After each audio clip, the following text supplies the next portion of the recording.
நலம் தரும் நல்லார் சித்த மருத்துவமனை இதய நோய், சர்க்கரை நோய், பக்கவாதம், சிறுநீரக பிரச்சனை, தண்டுவடம் மற்றும் மூட்டு பிரச்சனைகளுக்கு மிகச்சிறந்த மருத்துவமனை கிருஷ்ணகிரி, சென்னை மற்றும் மதுரை.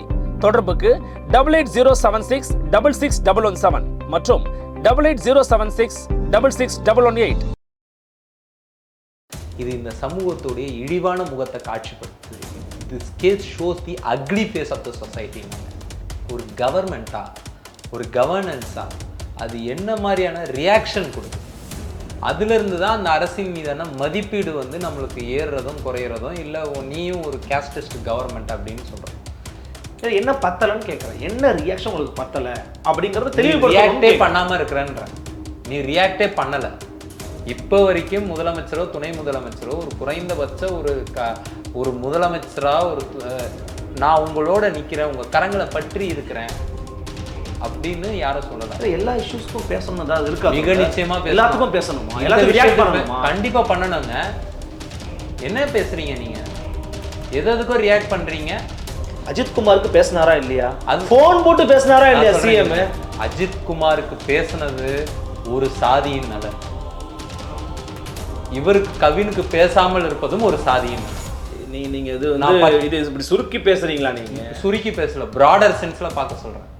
நீ ரெட்டின்னு சொல்லிட்டு வா, எப்படி நீ ரெட்டின்னு சொல்லிட்டு வா, நான் உனக்கு பண்றேன்னு சொல்ற துணிவு ரெட்டியார் சமூகத்து அமைச்சர்களுக்கு இருக்கும். அந்த துணிவோ அந்த பார்வையோ தலித் அமைச்சர்களிடம் இருக்காது.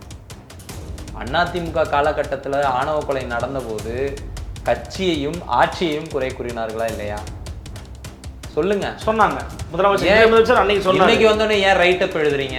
1968 பெரியார் என்ன சொன்னார் என்றால் அரசமைப்பு சட்டத்தில் இருக்க இதெல்லாம் வீரமணி கிட்ட கேட்டோமா? இல்லை, ஆனால் இப்போ அப்பாவும் ஐயா கூட ஒரு தடவை சொன்னாங்க, திருநெல்வேலி போன்ற பகுதிகளெல்லாம் சாதாரணமாக நடக்கவே இல்லைங்க. மனநோயாளிகள் கருத்தெல்லாம் விடுங்க. சபாநாயகர் சபாநாயகர் மாதிரி பேச வேண்டாம். அவருக்கான மாண்புல இருந்து அவர் பேசலையே. இந்த சாதி வெறியை அந்த கட்சிகள் போலரைஸ் பண்ணி, அந்த சோசியல் இன்ஜினியரிங் பண்ணி தங்களுக்கான வாக்கு வங்கிகளாக அது உருவாக்கி கொள்கிறதா என்று கேட்டால் ஆமாம். அதை எதிர்க்க கம்மியாக எதிர்க்கிறீங்க. ஆர்எஸ்எஸ் கம்மியாக எதிர்க்கிறீங்க. நான் முடிச்சிடுறேன். ஆர்எஸ்எஸ் எங்கள் தாத்தா காலத்துலேருந்து எதிர்த்துட்டு இருக்கோம். எங்களுக்கு பாடம்லாம் எடுக்கக்கூடாது. இந்த திமுக எப்படி ஆராஜாவுக்கோ அல்லது மற்றவர்களுக்கோ கட்சிக்குள்ள பதவிகளை கொடுத்து எம்பிக்களாக்கி எம்எல்ஏக்களாக்கி அழகு பார்ப்போம்? தலித் விழிப்புணர்வு என்பது வந்து இங்கே இப்போ வந்து இருக்கு. அந்த தலித் விழிப்புணர்வை இவர்களை இந்த மாதிரியான பதவிகள் தர நிர்பந்திக்கும். கல்வி அமைச்சர் இன்னைக்கு அதுதாங்க சொல்கிறேன், கல்வி அமைச்சர் தான். ஏன் சுருக்கி பார்க்குறீங்க? நான் உயர்கல்வித்துறை அமைச்சர் அவரு. சார், கவுண்டர்கள் மொத்தம் எத்தனை பேர் அமைச்சர் தெரியுமா? நாயுடுகள் எத்தனை பேர் அமைச்சர் தெரியுமா? முக்குளத்தூரில் எத்தனை பேர் அமைச்சர் தெரியுமா? ஏன் ஒரு நாள் அதை சொல்ல மாட்டேங்கிறீங்க? அவன் ஆணவ படுகொலைக்கு தனி சட்டம் வரக்கூடாதுன்னு நினச்சா நீ என்ன பண்ணணும்? வர வைக்கணும். அதானே ஒரு. அப்போ ஏன் நீ பண்ணலை? ஓகே, அப்போ நீ பண்ணலைன்னா நீயே அவன் தான் யோக்கியவெல்லாம் சொம்பெடுத்து உள்ளவேன்ற கதை தான் இது.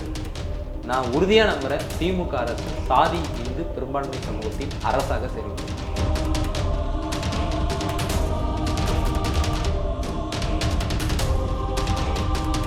நிம்மதி ப்ராப்பர்ட்டி மேனேஜ்மெண்ட். கான்டாக்ட் 7667008899. அன்னை பர்னிச்சர்ஸ், அன்னை திருமண சீர்வரிசை பொருட்கள், டிவி, ஃபிரிட்ஜ், வாஷிங் மெஷின் உள்ளிட்ட 200க்கும் மேற்பட்ட பொருட்கள் அடங்கிய திருமண சீர்வரிசை ரூபாய் 99,000 மட்டுமே. தமிழகம் முழுவதும் இலவச டோர் டெலிவரி. தொடர்புக்கு 7550014440 9345044044.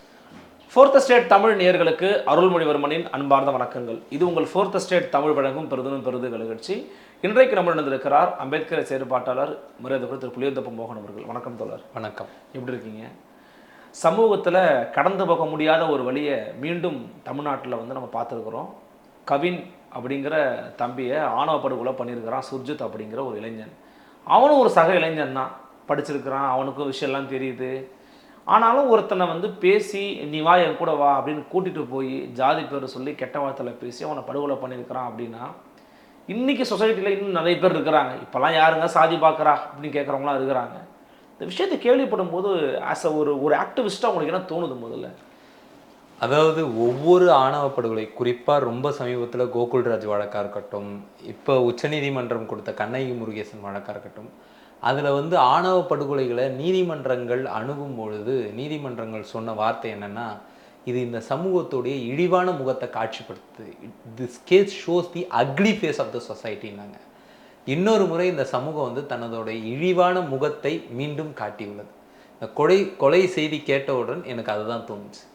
நீங்கள் சொன்னீங்க கவினுக்கும் ஸ்ரீஜித்துக்கும் ஒரு நல்ல நட்பு இருந்ததனால்தான் ஸ்ரீஜித் கூப்பிட்ட குரலுக்கு அவர் வண்டியில் பில்லியனில் உட்கார வச்சு கொண்டு போயிருக்கிறார்.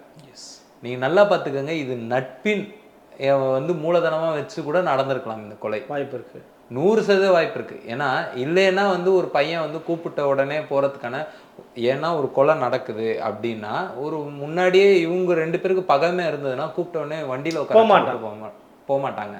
என்ன எதாக இருந்தாலும் இங்கே பேச பண்ணுவாங்க. தான் தாத்தாவை சந்திக்க போன கவின் ஏன் இவரை கூப்பிட்டு போனா? அப்போ இவங்களுக்குள்ள ஏதோ ஒரு நல்ல ரேப் இருந்திருக்கு.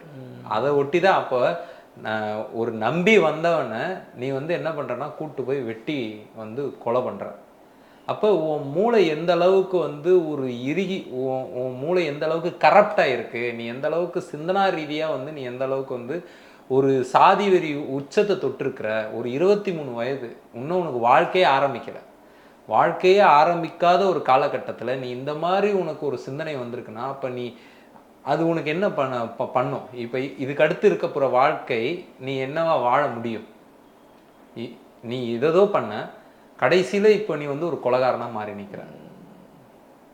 ஸோ இதில் எனக்கு என்ன சந்தேகம் இருக்குன்னா, இதை நீங்கள் துவக்கத்தில் சொன்னீங்க சமூகத்தின் இழிவான ஒரு முகத்தை, ugly face of the society அப்படின்னு சொல்கிறீங்க. பட் கவர்னன்ஸாக ஒரு அரசாங்கமாக ஒரு அரசு எந்திரமாக இதை எப்படி தடுத்திருக்க முடியும்னு நினைக்கிறீங்க? ஏன்னா தொடர்ச்சி இப்போது அண்மையில் இப்போ நீலம் பண்பாட்டு மையத்தினுடைய இயக்குனர் பாரஞ்சு ஒரு அறிக்கை விட்டுருக்கிறாரு. அதிமுகவின் காலகட்டம் அப்படியே தொடர்கிறது அப்படிங்கிறாரு. ஆனால் இவங்க தொடர்ச்சியாக காலனிங்கிற பேரை நீக்கினதாக இருக்கட்டும், சமூக நீதி நல விடுதிகள்னு பேர் வச்சதாக இருக்கட்டும், சமத்துவபுரங்களை மீட்டு உருவாக்கம் பண்ணதாக இருக்கட்டும், பல விஷயங்களை பண்ணிக்கிட்டு தான் இருக்கிறாங்க. அளவுகள் சரியானதா இல்லையே. அதாவது நீங்கள் ஒரு முக்கியமான விஷயம் பார்க்கணும். நீங்கள் ஒரு கட்சியோ ஒரு அரசோ ஒரு ஆட்சியோ வந்து சாதியை ஒழிச்சிடும்ன்றத எந்த ஒரு சாதி ஒழிப்பு போராளியும் நம்பலை. ஓகே, அது இயக்குனர் ரஞ்சித் கூட அதை நம்ப மாட்டார். ஒரு சட்டம் போட்டு ஒழிச்சிடலாம். ஆனால் ஒரு கவர்மெண்ட்டாக ஒரு கவர்னன்ஸாக அது என்ன மாதிரியான ரியாக்ஷன் கொடுக்குது, ஒவ்வொரு அட்ராசிட்டியின் போதும் அது எப்படி ரியாக்ட் பண்ணுது, ஓகே, அதிலிருந்து தான் அந்த அரசின் மீதான மதிப்பீடு வந்து நம்மளுக்கு ஏறுறதும் குறையிறதும், இல்லை நீயும் ஒரு கேஸ்டிஸ்ட் கவர்மெண்ட் அப்படின்னு சொல்கிறோம். இங்கே வந்து நம்ம வந்து 2 விஷயம் இருக்குன்னு வச்சு கம்பேர்ட் வித் ஏடிஎம்கே, அதனால தான் கேட்டேன். அதுதான் சொல்கிறேன், கம்பேர்ட் வித் ஏடிஎம்கே தான் நான் சொல்கிறேன். எம்ஜி ராமச்சந்திரன் பீரியடில் விழுப்புரத்தில் பெரிய கலவரம் நடந்தது. நீங்கள் வந்து தாமிரபரணியில் போலீஸை வச்சு கலவரம் நடந்தது. ஒருத்தருக்கு ஒன்று நீங்கள் நினைக்கலாம் கொடியங்குளம் வந்து அதிமுக ஆட்சியில் நடந்ததுன்னு. அதே போல் ஒரு சம்பவம் திமுக ஆட்சின்னு நடந்தது 96க்கு பின்னாடி. என்னால் அந்த கிராமம் உட்பட சொல்ல முடியும். கிட்டத்தட்ட அதே மாதிரி. மேலவளவு என்ன சொல்வீங்க? ஒவ்வொரு சேரியும் தூங்க முடியலல்ல. இத்தனைக்கும் அவங்க கட்சிக்காரர் மேலவளவு முருகேசன் திமுகவுடைய ஊராட்சி மன்ற தலைவர். ஆனால் அவருக்காக யார் குரல் கொடுத்தா? ஸோ நான் என்ன சொல்லுறேன்னா, ஒரு கவர்மெண்ட்டாக கவர்னன்ஸாக அவங்க எப்படி ரியாக்ட் பண்ணுறாங்க ஒவ்வொரு அட்ராசிட்டியின் போதும். என்ன பத்தலைன்னு கேட்குறேன். என்ன ரியாக்ஷன் உங்களுக்கு பத்தலை அப்படிங்கிறது ரியாக்டே பண்ணாமல் இருக்கிறேன்ற. நீ ரியாக்டே பண்ணலை. இப்போ வரைக்கும் முதலமைச்சரோ துணை முதலமைச்சரோ ஒரு குறைந்தபட்ச ஒரு முதலமைச்சராக நான் உங்களோட நிற்கிறேன், உங்கள் கரங்களை பற்றி இருக்கிறேன் அப்படின்னு யாரும் சொல்லல. எல்லா இஷ்யூஸ்க்கும் பேசணும் தான் இருக்கு. மிக நிச்சயமா எல்லாத்துக்கும் பேசணுமா? எல்லாத்துக்கும் ரியாக்ட் பண்ணணுமா? கண்டிப்பா பண்ணணுங்க. என்ன பேசுறீங்க நீங்க? எதுக்கும் ரியாக்ட் பண்றீங்க? அஜித் குமாருக்கு பேசினாரா இல்லையா? அது போன் போட்டு பேசினாரா இல்லையா சிஎம்? அஜித் குமாருக்கு பேசினது ஒரு சாதியின் நலன். இவருக்கு கவினுக்கு பேசாமல் இருப்பதும் ஒரு சாதியின் நலன். நீங்க இது இப்படி சுருக்கி பேசுறீங்களா? நீங்க சுருக்கி பேசல, பிராடர் சென்ஸ்ல பார்க்க சொல்றேன். நீங்க அஜித் குமார் மரணத்தின் போது உங்க யூடியூப்லயும் நான் உட்காந்து பேசினேன், நிறைய மீடியால பேசுனீங்க. நீங்க அந்த பின்னூட்டங்கள் எல்லாம் நான் பார்க்கும்போது ஒரு விஷயம் என்னால புரிஞ்சுக்க முடியுது. நாடார்களுக்கு தொடர்ச்சியான வந்து இந்த காவல்துறை சித்திரவதையை நாங்க எதிர்கொள்றோம்ன்ற ஃபீலிங் வந்து நாடார் மக்கள் கிட்ட வந்து அது என்னால உணர முடிஞ்சிச்சு. ஓகே, அப்போ இந்த நாடாருன்றது வந்து நீங்கள் சாதாரணமாக நினச்சிடக்கூடாது. அது வந்து அந்த கேஸ்ட், நீங்கள் உதாரணத்துக்கு சொல்லணும்னா வெங்கடேஷ் பண்ணையார் வந்து சுட்டு கொல்லப்படுறார், ஆமாம், என்கவுண்டர் செய்யப்படுறார். ஆமாம். நான் என்கவுண்டருக்கு எதிரானவன், அதனால அந்த என்கவுண்டரை நான் அவரை ஆதரிக்கலைனாலும் அந்த என்கவுண்டரை நான் எதிர்க்கிறேன். சரிங்களா? ஆனால் நீங்க நல்லா பார்த்துக்கங்க, வெங்கடேஷ் பண்ணையார் அவர்களுடைய மனைவியை உடனடியாக பாராளுமன்றத்தில் நிற்க வைத்து எம்பி ஆக்கி உள்துறைக்கு இணையமைச்சராக்குனாங்க. யாரு? திமுக. ஓகே, சரிங்களா? அண்ணன் ஆம்ஸ்ட்ராங் எடுத்துக்கோங்க, புதைக்கிறதுக்கு கூட இடம் தரல. ஸோ இந்த 2 பேருக்கு இருக்கிற டிஃப்ரென்ஸ். சரிங்களா? இத்தனைக்கு இது வந்து என்கவுண்டர் கிடையாது, அவர் ஒரு ரவுடி என்கவுண்டர் பண்ணாங்க. ஆனால் நான் என்கவுண்டர் ஆதரிக்கல. சரிங்களா? ஆனால் அவர் ஒரு ரவுடி எலமெண்ட், இவர் ரவுடி எலமெண்ட் கிடையாது, இவர் ஒரு பொலிட்டீஷியன். ஆனால் இவரை இந்த திமுக அரசு எப்படி கையாண்டுச்சு, திமுக ஊடகங்கள் எல்லாரும் எப்படி கையாண்டாங்க? சிஎம் போய் மீட் பண்ணிட்டு வந்தார் தோழர். அது எத்தனை நாள் கழிச்சு சார்? நான் முடிச்சிடுறேன், அப்போதான் உங்களுக்கு தெளிவு வரும். ஓகே, இப்போ வெங்கடேஷ் பண்ணையார் 2 தலைவர்கள். இப்போ நீங்க அஜித் குமாருக்கு இதுக்கு கேட்டிங்களா? அந்த நாடார் சென்டிமெண்ட் இருக்குல்ல, அந்த கேஸ்ட் இந்து மெஜாரிட்டி சொசைட்டி, அந்த சாதி இந்து பெரும்பான்மை சமூகத்தின் ஆதரவை விட்டு விடுவதற்கு திமுக தயாரா இல்லை. எதிர்ப்பை சம்பாதிப்பதற்கு கவினுக்கு போய் ஆதரவு கொடுப்பதன் மூலம் சாதி இந்து பெரும்பான்மை சமூகத்தின் எதிர்ப்பையும் சம்பாதிக்க விரும்பவில்லை. இந்த அச்சம் திமுக இருக்குன்னு எப்படி சொல்றீங்கன்னு கேட்கிறேன்.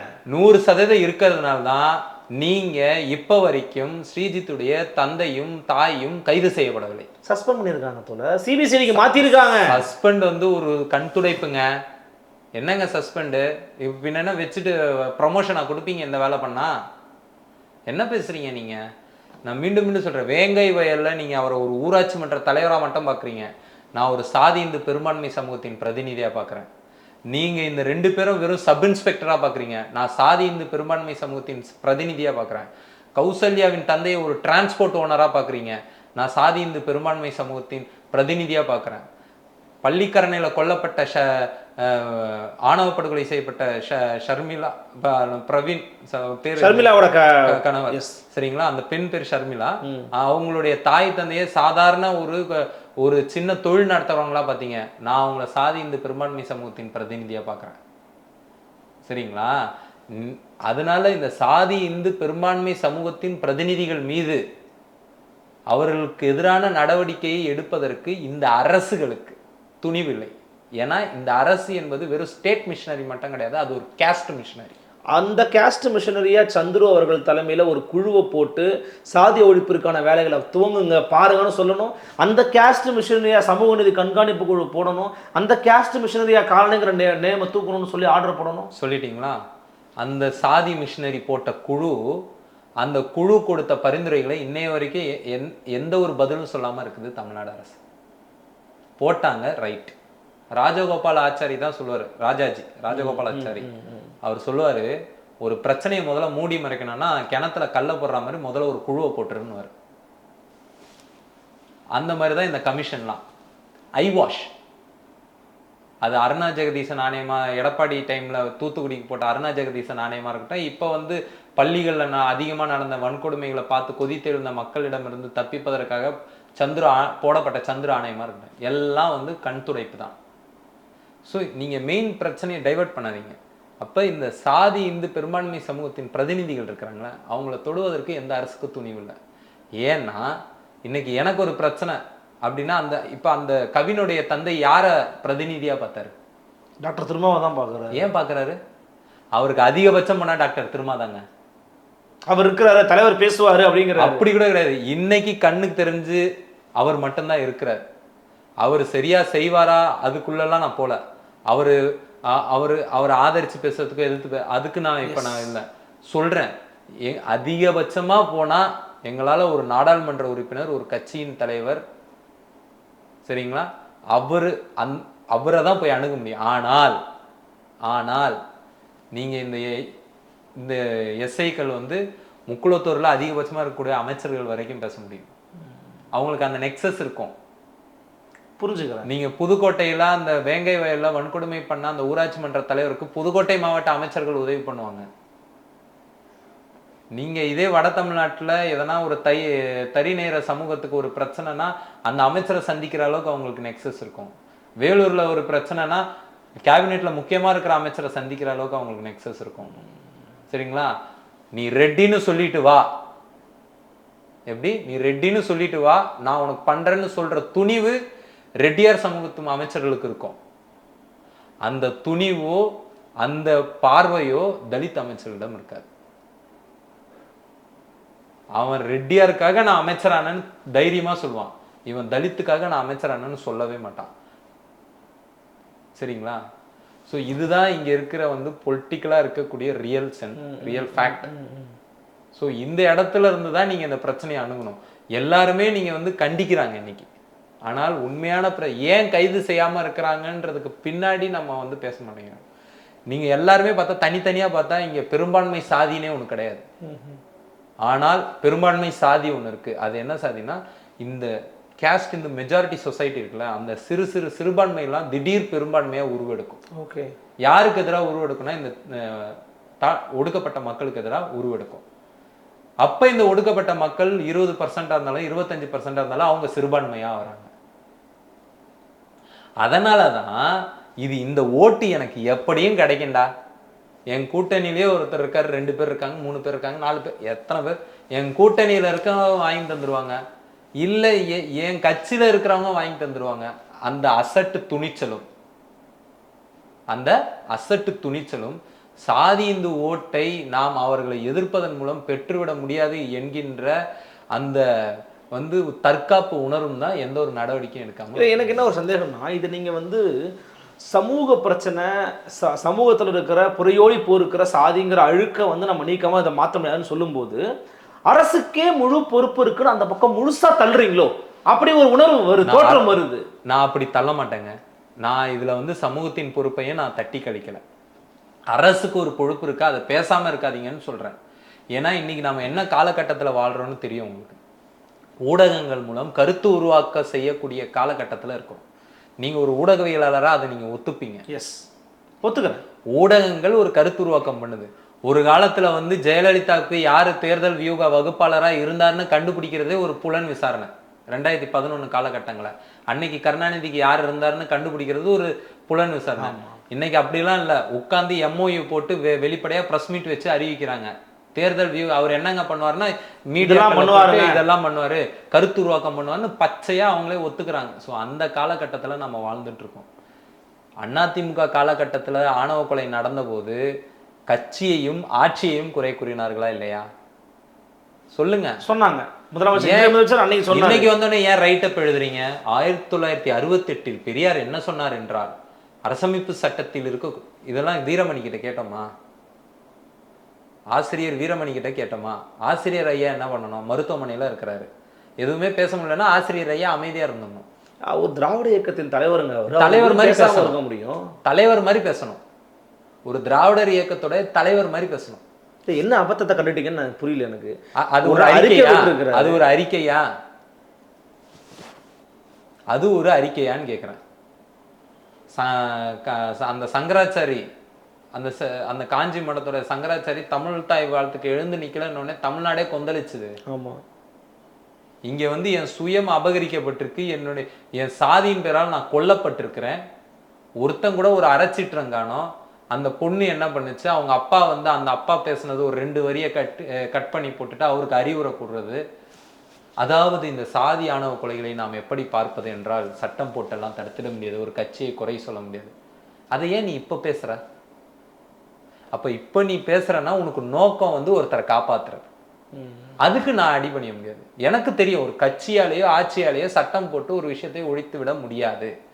ஆனால் நான் மீண்டும் மீண்டும் கேட்கிறது, இந்த கவர்மெண்ட் எப்படி ரியாக்ட் பண்ணுச்சுன்றதுல இருந்து தான்.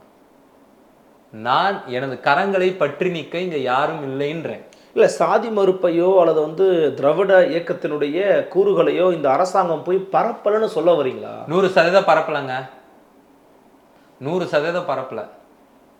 இவங்க வந்து நீங்க இப்ப போட்டிருக்கிறாங்களா, அதுலயே வந்து மானம்ன்றது வந்து 3ஆவதா தான் இருக்கு.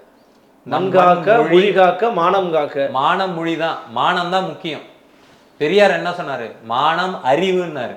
மானமும் அறிவும் மனிதருக்கு அழகு. மனிதருக்கு எது அழகோ அதை காக்க, அதை வந்து 3ஆவதா போட்டாங்க. மண்ணு மொழி, நானும் மண்ணு மொழி பேசுறவங்க தான். உன்னை விட எனக்கு ஒரிஜினலாவே எனக்கு பற்று இருக்கு. ஓகே, சரிங்களா? நான் அதானி அம்பானி கூட விற்கக்கூடாது என் மண்ணன்னு நினைக்கிறவன். உன்னே மாதிரி கான்ட்ராக்ட் போட்டு விற்கிறவங்க கிடையாது. ஆனா நீ மானத்தை எங்க கொண்டு போய் வச்ச? அதுலயே தெரிஞ்சிச்சு உன் லட்சணம் என்னன்னு. ஏன்னா இதை நான் சொல்லலைங்க, இந்த ஒரு பிரபல ஹிஸ்டோரியன் ரைட்டர் சொல்றார். இவங்க ஏன் இந்த சமூக நீதி விஷயங்களை கைவிட்டுட்டு மொழி பிரச்சனையை கையில எடுத்தாங்கன்றதுக்கு அவரு சொல்றாரு. மொழி உணர்வு தமிழ்நாட்டில் ஆழமா வேரூன்றி இருக்கு, அதனால எடுத்தாங்க. அதுக்கு சாதி இந்துக்களிடம் ஆதரவு கிடைக்கும். சாதி ஒழிப்புக்கோ சமூக சீர்திருத்தத்துக்கோ சாதி இந்துக்களிடம் ஆதரவு கிடைக்காது. எதுக்கு அதிகமா ஆதரவு கிடைக்கும்? மொழி உணர்வுக்கு தான். ஆமா, அமித்ஷாவை திட்டினா, அமித்ஷாவை திட்டின எத்தனை பேர்ப்பா வரீங்க? மொத்த பேரை கை தூக்குவான். எப்பா சாதி எதிர்க்குன்னா எத்தனை பேர்ப்பா வரீங்க? ஒருத்தன் கூட கை தூக்க மாட்டான். இன்னைக்குமா? ஆமா, அதுதானங்க நடக்குது. இன்னைக்கு உட்காந்து வியாக்கியானம் தானே போடுறாங்க. மனுஷபுத்திரனுக்கு பெரிய பிரச்சனை என்னன்னா அந்த கவிதை யாருதுன்றதுதான் மனுஷபுத்திரனோட பிரச்சனை. அவரு தான் இன்னைக்கு சமூக நீதி கண்காணிப்பு குழுல ஒரு உறுப்பினரா இருக்காரு. நீங்க சொன்னீங்களா குழு? அப்ப இன்னைக்கு அதுதான் நடந்துட்டு இருக்குன்ற. ஒரு 2 பேரை நீ அரெஸ்ட் பண்ண மாட்டேங்கிறன்னா நீ எந்த அளவுக்கு அந்த கேஸ்ட் இன்டு மெஜாரிட்டிக்காக நீ வேலை செஞ்சிருக்க? அதுக்காக தான் வேலை செய்யறாங்கன்ற ஒரு முன்முடிவுக்கு ஏன் மோகன் வராருன்னு நான் கேக்குறேன். முன்முடிவுக்கு நான் வரல, நீ இருக்கிறன்ற. முன்முடிவுல நான் இல்ல. நீ என்ன, நீ தேர்தல் முடிவை கணக்குல வச்சுட்டு வேலை செய்யறன்னு நான் சொல்றேன். எனக்கு முன்முடிவு கிடையாது. இதுல பிரைம் ஆஃபீஸ் இருக்கா இல்லையாங்க? 23 வயசு பையங்க, அவனுக்கு யாருங்க ஸ்கெட்ச் போட்டு கொடுத்தா? எப்படி அந்த மூளை சிந்திக்குமாங்க? அப்படி அவன் கத்தியோட எடுத்துட்டு போய் நேரடியா போயிட்டு ஹாஸ்பிட்டல்ல எங்கேயோ வெட்டி போட்டிருந்தானா அது வேறங்க. அதுக்கு முன்னாடி அந்த மாதிரி சம்பவமே நடக்கலைங்க. அவன் எப்படிங்க இவ்வளோ ஷ்ரூடா வேலை செஞ்சிருப்பான்? அப்ப இது எல்லாத்துக்கும் யாரு பண்ணியிருப்பான்னா இவங்கள தான் வந்து அதுக்கான வாய்ப்புகளை, அதுக்கான திட்டமிடல்களை போட்டு கொடுத்துருப்பாங்க. ஒரு அரசாங்கமா என்ன பண்ணிருக்கணும்னு நீங்க நினைக்கிறீங்க? மேபி இதை செஞ்சிருந்தா இது போன்ற விஷயங்களை ஃபாலோ பண்ணியிருந்தாங்கன்னா சொசைட்டி நடந்திருக்கா? ஏன்னா இன்னைக்கு தனிச்சட்டம் போட்டு விட்டால் மாறிடுமான்னு கேட்குறாங்க. நான் மீண்டும் சொல்றேன், தனிச்சட்டம் போட்டு விட்டால் மாறிடுமான்னு வரதட்சணை கொடுமைக்கு கேட்கல, பெண்கள் பாதுகாப்புக்கு கேட்கல, குழந்தைகளுக்கு எதிரான வன்கொடுமைகள்ல கேட்கல. சரிங்களா? சாதி வன்கொடுமை சுதந்திரம் கிடைச்சது 39 வருஷம் கழிச்சு தான், 41 வருஷம் கழிச்சு தான் வன்கொடுமை தடுப்பு சட்டம் வந்தது. சரிங்களா? 41 வருஷம் ஆச்சு. 1989 அது வரைக்கும் பிசிஆர் ஆக்ட் தான் இருந்தது. சரிங்களா? அதன் பின்னால் எத்தனை பேருடைய பெரும் போராட்டம் இருந்ததுன்றத வந்து சொல்லி அடங்காது. அது பெரிய ஒரு வரலாறு தான் அது. அந்த சட்டத்தை காப்பதற்கு கூட 2018 13 பேர் உயிர் நீத்தோம். சரிங்களா? நான் என்ன சொல்றேன்னா, நீ எதுக்கு இந்த மாதிரியான சிறப்பு சட்டங்கள்னா, இந்த சிறப்பு சட்டங்கள் என்பது வெறுமனா அந்த குற்றங்களை அழித்திடுன்ற இதுல இல்லை, அதுக்கு ஒரு முக்கியத்துவம் கொடுக்குறோம் நம்ம. அதை இந்த சமூகத்திலிருந்து துடைத்து எறிய வேண்டும் என்ற முக்கியத்துவம். அதுக்கு எதிராக நான் என் கவர்மெண்ட், என்னுடைய அரசு இன்டாலரண்டா இருக்கு. என் சமூகம் இந்த இது வந்து ஒத்துக்கலை, இதை சட்டவிரோதமா பாக்குது, இதை வெறும் கொலையா பார்க்கல. ஐபிசியில கொலைக்கு தண்டனை இருக்கு. ஏன் வன்கொடுமை தடுப்பு சட்டம் இருக்கு? ஐபிசியில அப்படி பார்த்தா எல்லா வன்கொடுமையில இருக்கக்கூடிய எல்லாத்துக்குமே தனி தண்டனை இருக்கு. பெண்களுக்கு எதிரான வன்கொடுமையில எல்லாத்துக்கும் தண்டனை இருக்கு. குழந்தைகளுக்கு எதிரான வன்கொடுமையில எல்லாத்துக்கும் தண்டனை இருக்கு. அப்ப அரசு ஏன் தயங்குது? ஏன் தயங்குதுன்னா, சாதி இந்து பெரும்பான்மை சமூகத்துடைய ஓட்டை வந்து நான் இழந்துருவேன், அதோட ஆதரவை நான் இழந்துருவேன்னு நினைக்கிறேன். நீங்க அரசுகிட்ட என்ன டேட்டா இருக்கு? 2017 அனைத்து இந்திய அண்ணா திராவிட முன்னேற்ற கழக அரசின் முதலமைச்சராக இருந்த ஓ பன்னீர்செல்வம் அவர்கள் வந்து தமிழ்நாட்டில் ஆணவ கொலைகளே நடக்கலன்னு பச்சையா போய் சொன்னார். எப்படி அவரால் சொல்ல முடிஞ்சது? அதுக்கான ஒரே காரணம், அந்த ஆணவ கொலைக்கு எதிரான தனி சட்டமும் இல்லை, அதை கண்காணிக்கிறதுக்கு ஒரு மெக்கானிசமும் இல்லை. ஓகே, அது இல்லாதனால அவரால் பொய் சொல்ல முடிஞ்சது. ஒருவேளை சாதி ஆணவ கொலைகளுக்கு தனிச்சட்டமோ அதை கண்காணிப்பதற்கான ஏதோ ஒரு மெஷர்ஸ் இருந்ததுன்னா இந்த மாதிரி பொய் சொல்ல முடியுமா? அப்ப நீங்க இந்த மாதிரி ஒரு தனி சட்டம் வைக்கும்போது நீங்க அதை வந்து அதை மெஷர் பண்ணுவீங்க. ஒரு டேட்டா உங்ககிட்ட இருக்கும். இப்போ காச நோய்க்கு ஒரு தனி பிரிவு வைக்கிறோங்க, இருதய நோய்க்கு ஒரு தனி பிரிவு வைக்கிறோம். இதெல்லாம் தனி பிரிவு எப்போ வர ஆரம்பிச்சது? அதிகமான பாதிப்புக்குள்ளாகும் போது வர ஆரம்பிக்குது. ஒரு நோய் அந்த நோய் அதிகரிக்கும் பொழுது, இப்போ கொரோனா வார்டுன்னு தனியா வச்சாங்க, இப்போ கொரோனா வார்டு தனியா இருக்கா? இல்ல. இல்லாம ஏன் ஆச்சுன்னா அதை நம்ம தனியா ஒரு வார்டு வச்சு அட்ரஸ் பண்ணணும். அப்ப நீங்க இந்த கொலைகள் இல்லாம ஆக்கணும்னா அதை நம்ம தனியா பிரத்யேகமா அட்ரஸ் பண்ணணும். நீங்க பிரத்யேகமா அட்ரஸ் பண்ணாதான் அதை நீங்க வந்து எராடிகேட் பண்ண முடியும். இல்ல ஆனா இப்போ அப்பாவும் ஐயா கூட ஒரு தடவை சொன்னாங்க, திருநெல்வேலி போன்ற பகுதிகளெல்லாம் சாதாரணமா நடக்கவே இல்லைங்க. மனநோயாளிகள் கருத்தெல்லாம் விடுங்க. சபாநாயகர் அவரு சபாநாயகர் மாதிரி பேச வேண்டாம். அவருக்கான மாண்புல இருந்து அவர் பேசலையே. அவர் மாண்புல இருந்து இறங்கி தானே பேசுறாரு. இல்ல அந்த அறிக்கையை கேட்டதுனால நான் சொல்லிடுறேன். இன்னொரு முக்கியமான விஷயம், வன்கொடுமை தடுப்பு சட்டம் ஒரு முக்கியமான விஷயத்த சொல்லுது. அதிகமான வன்கொடுமைகள் நடக்கக்கூடிய இடங்களை கேஸ்ட் ப்ரோன் ஜோனா அறிவிச்சிடுங்கன்னு. அப்ப நீங்க வந்து தென் மாவட்டங்களை, குறிப்பா திருநெல்வேலி இந்த மாதிரியான மாவட்டங்களை கேஸ்ட் ப்ரோன் ஜோனா அறிவிக்கணும். முதல்ல இந்த கொலைக்கு ஒரு நீதி தரணும்னு நினைச்சீங்கன்னா முதல்ல அந்த 2 பெற்றோரை கைது பண்ணுங்க. அப்பா அம்மாவை கைது பண்ணிட்டு கேஸ்ட் ப்ரோன் ஜோனா அறிவிங்க. சிறப்பு காவல், அந்த பெரும்பான்மை சமூகத்து காவல் அதிகாரிகளை அங்க நியமிக்காதீங்க. எங்க எம்ஜி ராமச்சந்திரன் பண்ணாருங்க. எனக்கு 1000 மாற்று கருத்து இருக்கு. எம்ஜி ராமச்சந்திரன் ஒரு சாதி இந்து பெரும்பான்மை சமூகத்துடைய பிரதிநிதி தான், இல்லைன்னுலாம் சொல்லலை. அவர் ஆட்சி காலத்துல தான் அதிகமான வன்கொடுமை நடந்ததுன்ற ஒரு டேட்டா கூட இருக்குது. அதையும் நான் இல்லைன்னு சொல்லலை. ஆனால் குறிப்பா இந்த மாவட்டங்கள்ல, தென் மாவட்டங்கள்ல பெரும்பான்மை சமூக சாதிகளின் காவல் அதிகாரிகளை அந்தந்த காவல் நிலையங்கள்ல பணியமர்த்தக்கூடாதுன்ற ஒரு நடைமுறை இருந்தது. அந்த பயன் தான் நான் வந்தேன். இப்போ அண்மையில் என்ன செய்தி போடுதுன்னா 2 செய்தி ஓடிக்கிட்டு இருக்கு. ஜெயலலிதா அம்மையாரோட ஆட்சி காலகட்டத்தில் தென் மாவட்டங்களில் நீங்க சொல்றதுக்கு எதிராக பல பணிகளை நியமிச்சது அம்மையார் ஜெயலலிதா தான், அதனுடைய நீட்சி தான் அந்த பிரச்சனைகளுக்கு காரணம் அப்படின்னும், பாசிச பாஜக ஆர்எஸ்எஸ் காரங்களுடைய ரூட் லெவல் இந்த இன்ட்ரூஷன் வந்து ஒரு பெரிய ரீசனா இருக்குது, பாமக போன்ற சாதியவாத கட்சிகள்லாம் அந்த மாதிரி பண்ணிக்கிட்டு இருக்காங்க, இதெல்லாம் தான் சோஷியல் ரீசன்ஸுக்கு காரணமே ஒழிய அரசு நடவடிக்கை எடுக்கணும்னு சொல்லக்கூடாதுன்னு ஒரு டிஃபெண்டிங் ஸ்டேட்மெண்ட் வைக்கிறாங்கல்ல. கேஸ்ட்டை ஆர்எஸ்எஸ் பயன்படுத்திக்குமா கேட்டா பயன்படுத்திக்கும். கேஸ்ட்டை உருவாக்குனது ஆர்எஸ்எஸ் கிடையாது. கேஸ்ட்டை உருவாக்குனது பாட்டாளி மக்கள் கட்சி கிடையாது. கேஸ்ட்டை உருவாக்குனது அண்ணா திராவிட முன்னேற்ற கழகம் கிடையாது. இந்த சாதி வெறியை அந்த கட்சிகள் போலரைஸ் பண்ணி, அந்த சோஷியல் இன்ஜினியரிங் பண்ணி தங்களுக்கான வாக்கு வங்கிகளாக அது உருவாக்கி கொள்கிறதா என்று கேட்டால் ஆமா. அதை எதிர்க்க கம்மியா எதிர்க்கிறீங்க, ஆர்எஸ்எஸ் கம்மியா எதிர்க்கிறீங்க. நான் முடிச்சிடுறேன். ஆர்எஸ்எஸ் எங்க தாத்தா காலத்துல இருந்து எதிர்த்துட்டு இருக்கோம். எங்களுக்கு பாடம்லாம் எடுக்கக்கூடாது, சரிங்களா? 1800 காலகட்டத்துல இருந்து நாங்க எடுத்துட்டு இருக்கோம். உங்களுக்கு வந்து உங்க கட்சிக்கான வரலாறு 100 ஆண்டு. நீங்க தொடங்குறதுக்கு முன்னாடி இப்பதான் நீங்க வந்து சிறையில் இருக்கக்கூடிய கழிவறைகள் பத்திலாம் பேசுறீங்க. அந்த பிரிசன் மேனுவல்ல இருக்கக்கூடிய சாதி வரி சட்டங்கள் நாங்களாம் அப்பயே பேசிட்டோம். அதை எங்களுக்கு பாடம் எடுக்கக்கூடாது, சரிங்களா? அப்ப நான் சொல்லிடுறேன், ஆர்எஸ்எஸ் என்ற கட்சியோ ஆர்எஸ்எஸ் என்கின்ற அமைப்போ பாட்டாளி மக்கள் கட்சி இது மேல நீங்க வைக்கிற மதிப்பீடு சரியான்னு கேட்டா மதிப்பீடு சரிதான். அதெல்லாம் வந்து ஒரு சாதி வெறியின் கூடாரமாக இருக்கிறது. ஆனால் திராவிட முன்னேற்ற கழகம் அதுக்கு மாற்றா எங்க இருக்குதுன்னு கேட்கிறேன். மாற்றா இந்த இடத்துல இருக்குதுங்க, இந்த விஷயத்துல இருக்கு. நீங்க வந்து சாதி ஆணவ கொலைக்கு தனிச்சட்டை ஏற்ற மாட்டேன்னு ஒரு கட்சி சொல்லுது தைரியமானா, அது என்ன சித்தாந்தத்தோட இயங்குதுன்னு நான் கேட்கிறேன். அதோடைய சித்தாந்தம் என்ன, அதோட பிலாசபி என்ன? சமத்துவம் தான், சமூக நீதி தான். அப்ப இருந்தா நீ பண்ணணும்ல, ஏன் பண்ண மாட்டேங்கிற? அதான் சொன்னல, ஒரு பிரச்சனையை நீ ஒழிக்கணும்னா அதை பிரத்யேகமா அட்ரஸ் பண்ணணும். பிரத்யேகமா அட்ரஸ் பண்ணாதான் அதோட அளவு என்ன, அதோட வீரியம் என்ன, அது என்னவா இந்த சமூகத்துல செயலாட்டிட்டு இருக்குன்றதெல்லாம் உன்னால கண்காணிக்க முடியும். இல்லை, எனக்கு ஒரே சந்தேகம், சாதி இந்து பெரும்பான்மை வாதிகளுடைய ஓட்டுகள் தேவை, அதுக்காக தான் திமுக எல்லாம் பண்ணணும்னு சொல்றீங்க அப்படின்னா, இந்த திமுக எப்படி ஆராஜாவுக்கோ அல்லது மற்றவர்களுக்கோ கட்சிக்குள்ள பதவிகளை கொடுத்து எம்பிக்களாக்கி எம்எல்ஏக்களாக்கி அழகு பார்க்கும்? தலித் விழிப்புணர்வு என்பது வந்து இங்க இப்ப வந்து இருக்கு. அந்த தலித் விழிப்புணர்வை இவர்களை இந்த மாதிரியான பதவிகள் தர நிர்பந்திக்குது. கல்வி அமைச்சருங்க இன்னைக்கு, அதுதாங்க சொல்றேன், கல்வி அமைச்சர் தான். ஏன் சுருக்கி பாக்குறீங்க? நான் உயர்கல்வித்துறை அமைச்சர் அவரு. சார், கவுண்டர்கள் மொத்தம் எத்தனை பேர் அமைச்சர்னு தெரியுமா? நாயுடுகள் எத்தனை பேர் அமைச்சர்னு தெரியுமா? முக்குளத்தூர்ல எத்தனை பேர் அமைச்சர் தெரியுமா? ஏன் ஒரு நாள் அதை சொல்ல மாட்டேங்கிறீங்க?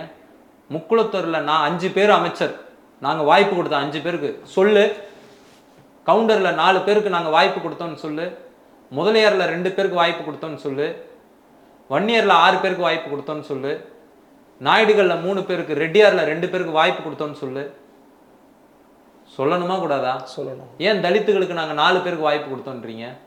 அதுலேயும் ஆதிதிராவிட அவங்க கிட்ட இருக்கிற ஒரு போர்ட்ஃபோலியோலாம் ஒன்னொன்று டிபார்ட்மெண்ட் தான். மற்ற மினிஸ்டருங்க கிட்ட இருக்கிற டிபார்ட்மெண்ட்டு 3-4 வச்சுட்டு இருப்பாங்க. அவங்க எல்லாருமே வந்து கேபினெட்ல டாப் 10ல இருப்பாங்க. நாங்க பாட்டம் 3ல இருக்கிறோம். நேத்து அமைச்சரானாரு யாரு, சேலம்ல ராஜேந்திரன் அவர் பேரு, if I am not mistaken. அவர் எந்த இடத்துல இருக்கிறாரு அமைச்சரவையில? அமைச்சரவை இடம் கூடவாங்க வந்து. ஆமாங்க, அது முக்கியங்க. நீங்க ஏங்க உங்க பையனை 10வது இடத்துல இருந்து 3வது இடத்துக்கு கூட்டு வந்தீங்க? டெபுட்டி சிஎம்ங்க, அதனால கூட்டு வந்தோம். சரியா பதவி கொடுக்கும்போது 10வது இடத்துல வச்சீங்க?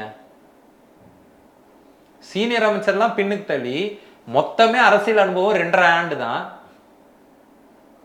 2.5 வருஷம் தானே, 2019 தானே வராரு. ஏன் கொடுத்தீங்க 10வது இடத்துல? இப்போ 10க்குள்ள என் பையன் வரணும்னு உனக்கு இருக்கு. இதெல்லாம் நான் கேட்கறது வந்து அபத்தமான கேள்விகள்னு புறந்தள்ளிடாதீங்க.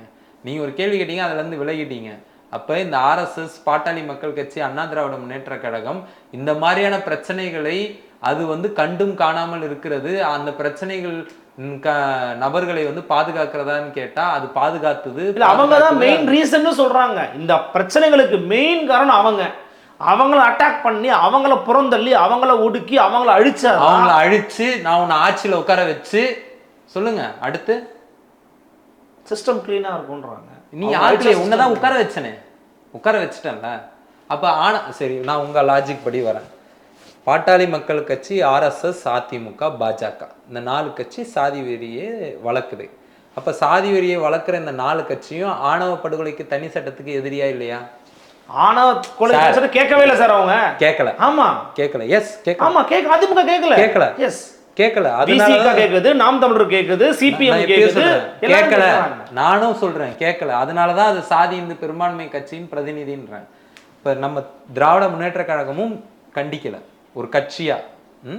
இப்ப நான் என்ன கேட்கிறேன், என் கேள்விக்கு பதில் சொல்லுங்க.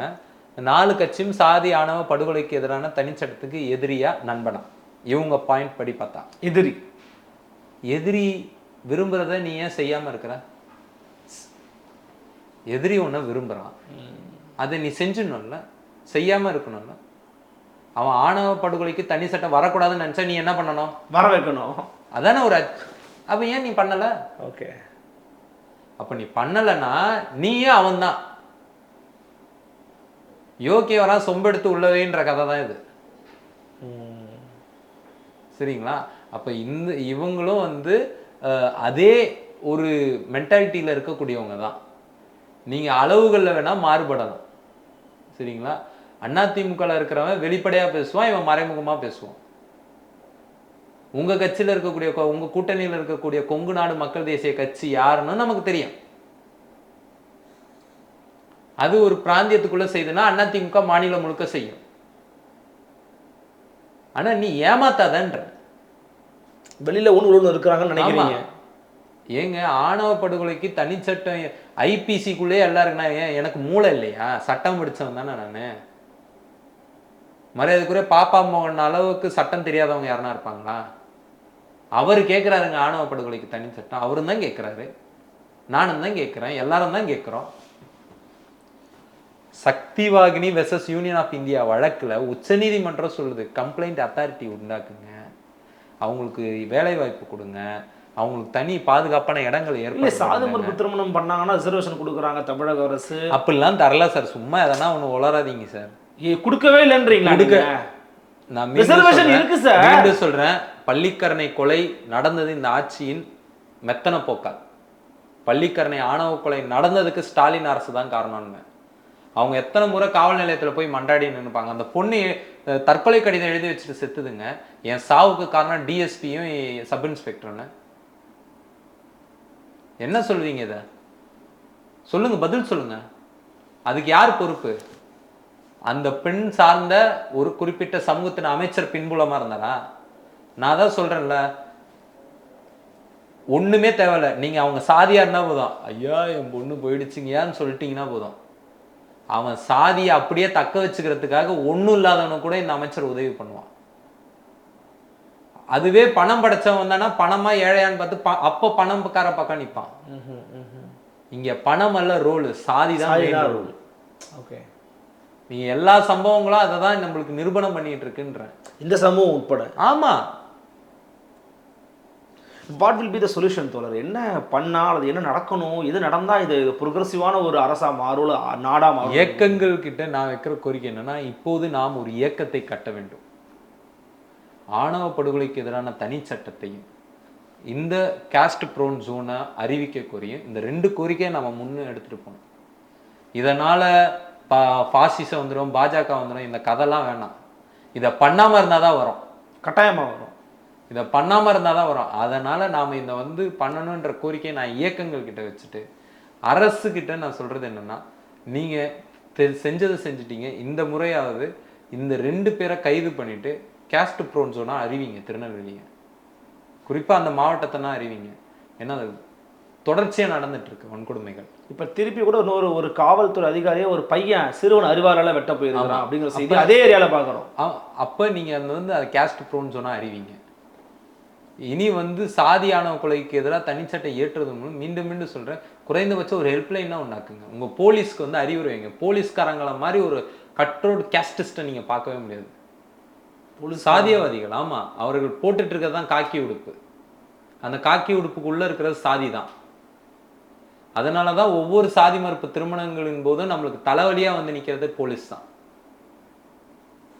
நல்ல வேளை இந்த இதுல எந்த ஒரு கதையும் கிடைக்காதனால அந்த காதலியை வச்சு கதை கட்ட பார்த்தாங்க. கடைசியில அது வேற மாதிரி அவங்களுக்கு எதிராகவே தினகரன் போட்டா அந்த செய்தியை. தினகரன் ஒரு செய்தி போட்டாங்க. எவ்வளவு பெரிய பெண்ணு காதலிக்கலன்னு சொன்னாங்கன்னு செய்தி போட்டிருக்காங்க. எவ்வளவு பெரிய ஐயோக்கியம். அதை சொல்றது மூலம் நீ என்ன சொல்ல வர? ஒருவேளை நம்ம இந்த விழிப்புணர்வோடு இல்லைன்னா அந்த பிரச்சனை எப்படி மாத்திருப்பாங்கன்னா, கவின் அந்த பெண்ணை பின்தொடர்ந்து போனால் இவர் வெட்டி விட்டார், இப்படி மாத்திருப்பாங்க. ஓகே, இல்ல இது ஒரு பிளான்டு விஷயம்னு சொல்றீங்களா நீங்க? இது பிளான் பண்ணி பண்றாங்க. நான் சொல்றேன், யாரை திட்டமிட்டுலாம் திட்டமே அதுதான். இது மீண்டும் சொல்றேன், இந்த காஸ்ட் சொசைட்டி ஒரு கிரிமினல் சொசைட்டி, குற்ற சமூகம்.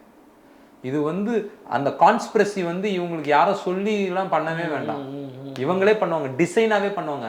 எந்த போலீஸ்காரனுக்கும் இப்படி கதை எழுதுன்னு எஸ்பி சொல்லணும்னு கூட அவசியம் இல்லை. அந்த இன்ஸ்பெக்டர் எழுதுவான், ஐயா நான் எழுதிட்டுங்க ஐயா சொல்றதுக்கு முன்னாடி நம்பாளுங்க தாங்க வந்தாங்க பார்த்தேன். ஸோ இதுதான் நடக்குது. எங்க நீங்க இது ஒரு சாதாரண தனிநபர் கொலையா பார்க்காதீங்க. இந்த கும்பல், இந்த சாதி வெறி கும்பல் இந்த கொலையின் மூலம் எனக்கு ஒரு அச்சுறுத்தலை கொடுக்குது. இது ஒரு பயங்கரவாதம். திகிலடைய செய்து ஒரு குழுவை நீ சமத்துவத்தை கோரினார், நீயும் என்னை போல என் குடும்பத்தில் நீ பெண் எடுக்க வேண்டும் என்று நினைத்தால் உனக்கு கொலைதான் பரிசு. இது ஒரு திகிலடைய வைக்கிறீங்க நீங்க. இது கிட்டத்தட்ட ஒரு ஈக்குவலன்ட் டு ஒரு டெரரிஸ்ட் ஆக்ட். ஓகே, சரிங்களா? அதுதான் இந்த கொலைகள் அந்த சாதிய மேலாதிக்கத்தை காப்பதற்கான கொலைகள். அது சில சமயம் தங்கள் சாதியை சேர்ந்தவர்களே உயிர் நீக்கம் செஞ்சுட்டு வருது. அதனால இது ரொம்ப பெரிய ஒரு சீரியஸான பிரச்சனை. இதை தயவு செஞ்சு உலகத்துல எங்கேயுமே இல்லாத ஒரு பிரச்சனை இங்க இருக்குதுன்னா, நீ உங்களை மாதிரி சோசியல் ஜஸ்டிஸ் அது இதுன்னு பேசுறவங்க இதையும் பண்ணணும். ஆஸ் அ சொசைட்டியா நம்ம மாறுறதுக்கு இயக்கங்கள் பண்ணக்கூடிய வேலைகள் அதை செய்யும். ஓகே, கவர்மெண்டா இதை அவங்க செய்யணும், இது அவங்க செய்யணும். 2 பேர்கிட்டயும் பங்கு இருக்கிறத நான் மறுக்கலாம். ஆனால் அரசு தப்பிச்சுக்காத. நான் உறுதியா நம்புறேன், திமுக அரசு சாதி இந்து பெரும்பான்மை சமூகத்தின் அரசாக செயல்படுது.